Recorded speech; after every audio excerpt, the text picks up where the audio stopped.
must be taken of the eyes with which we are looking. Unfortunately, this has not been the practice in our endeavors to explore spirituality in this region.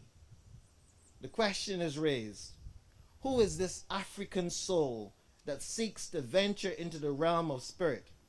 How does she see? What is her lens? In this case, it's Christian, but what of her eyes? What memory do her eyes carry that would lead her to see differently and hence to be involved differently? What is this memory? What is this water from which we journey toward spirit? This water is a spirit-touched water. For long before the Western era, the ancestors wrestled with the inner journey.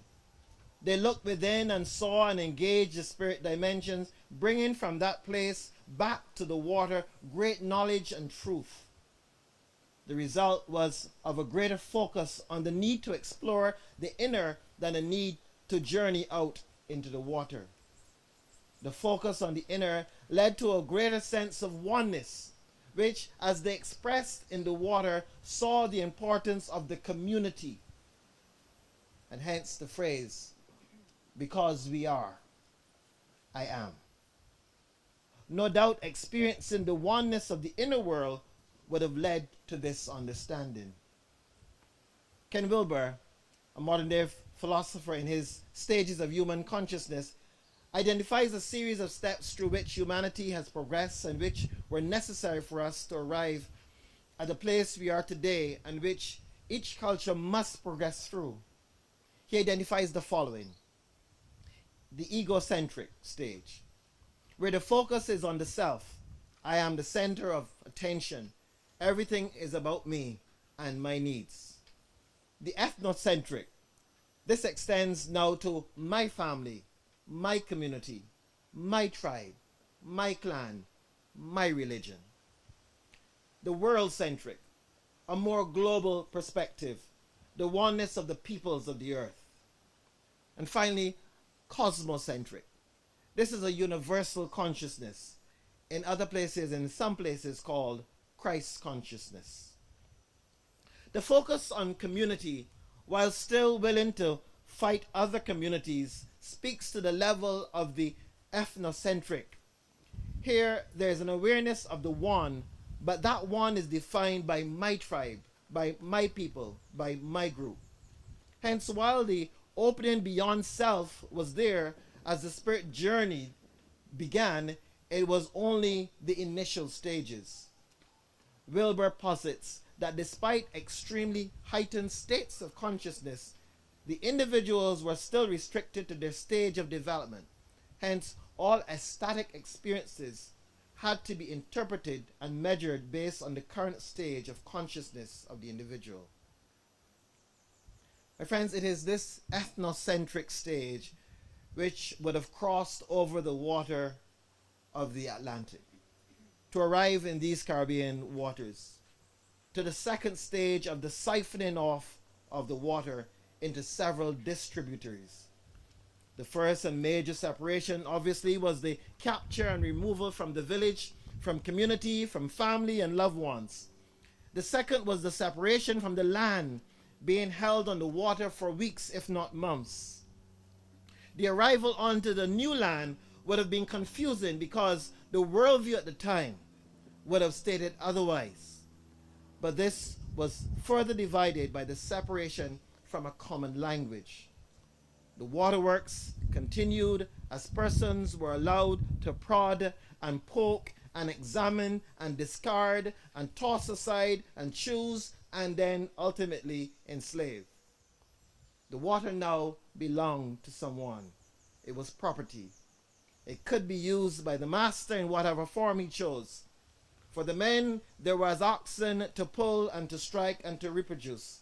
For the women, there were the load bearers and the containers for the release of the master's waste. What was left was a wadi, a valley or riverbed that holds water only when there is substantial rainfall. Time would act on this African soul, and through learning to speak with the other, learning the songs of the other, learning to create family within the given framework, learning to work together, even if only in the context of the work gang, the clan, the tribe was being slowly rebuilt. As the new were born into the given circumstances, with only the memory of the former days as shared by those who could still recall, the journey began anew. Those with the gift of the vision, the seers, within the limits of what could be done without notice, sought to make the inner journeys to bring some word back to this world, to this community. They sought the guidance of the spirit world, as many before them through the ages had done. They did not have to start over as such, as what is revealed, but they certainly had to clear the path to the knowledge again. A time came in these lands when these folks were permitted to look into the spirit world through the eyes of the master. And given all the other apparent advantages of the master's world, this for many felt like an advancement. However, they had not the eyes of the master, only his lens through which to look. So they brought back into their embodiment something other than what the master gained.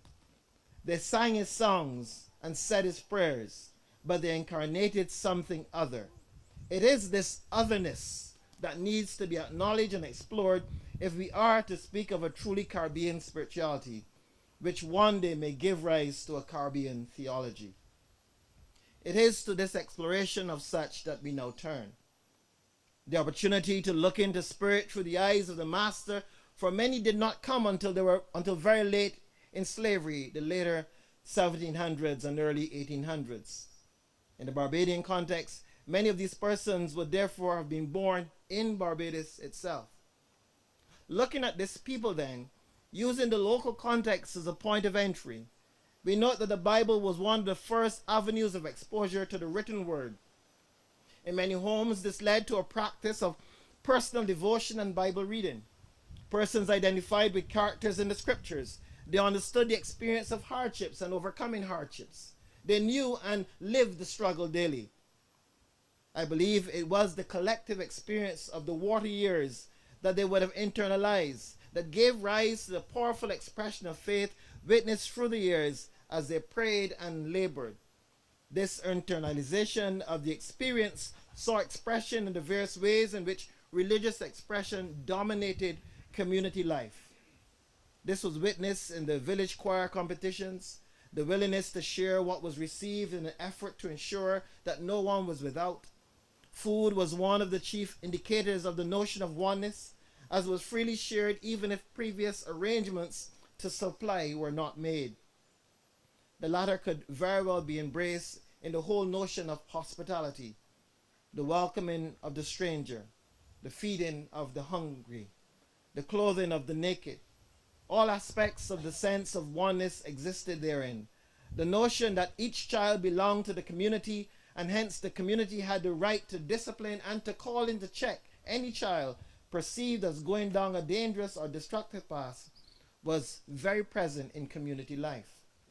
The community understood that its unity was its strength and the means by which it could survive in a world that was dictated by others.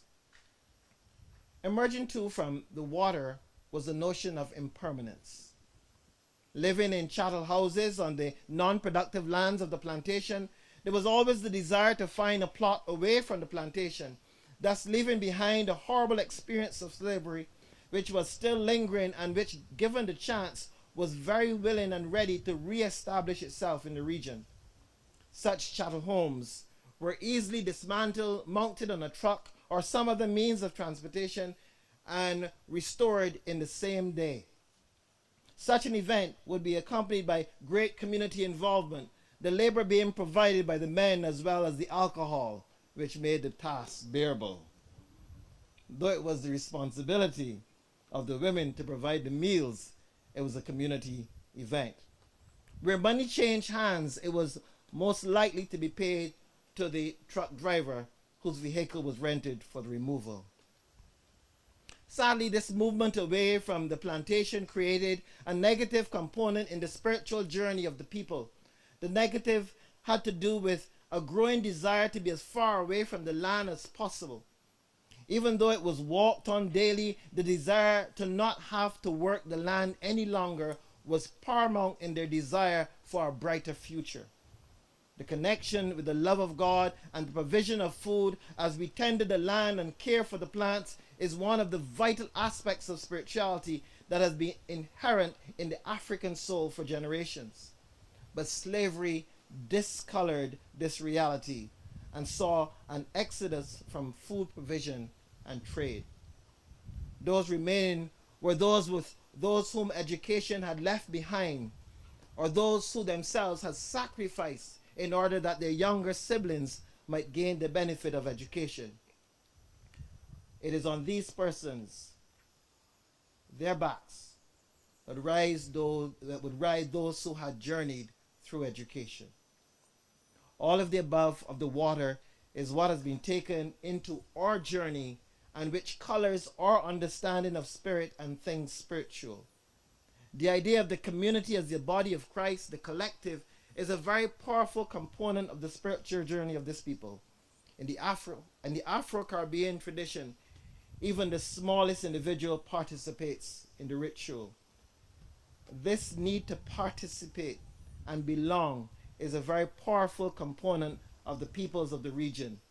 Its inclusion in any effort to explore the spirit is vital as it speaks to who this self is before God. I look now at the geography of spirituality. The location of these islands is significant not only in terms of their proximity to the African coast, but also the direct connection as a result of strong weather conditions coming off the African coast, making a consistent path to the islands, bringing with them strong winds and rains. This period of strong weather is referred to as the hurricane season. The word hurricane being derived from the Taino word hurricane, God of the storm. Without recognizing, we are speaking to an ancient understanding of the involvement of divinity in the lives of the people of the region. It is noteworthy the way in which the people of the region face this yearly encounter with nature. Oftentimes there is concern that it is not being taken seriously enough, and successive agencies have sought to engage persons in making greater preparations. It is only in the last moments before the potential arrival that persons are seen busily preparing for the hurricane.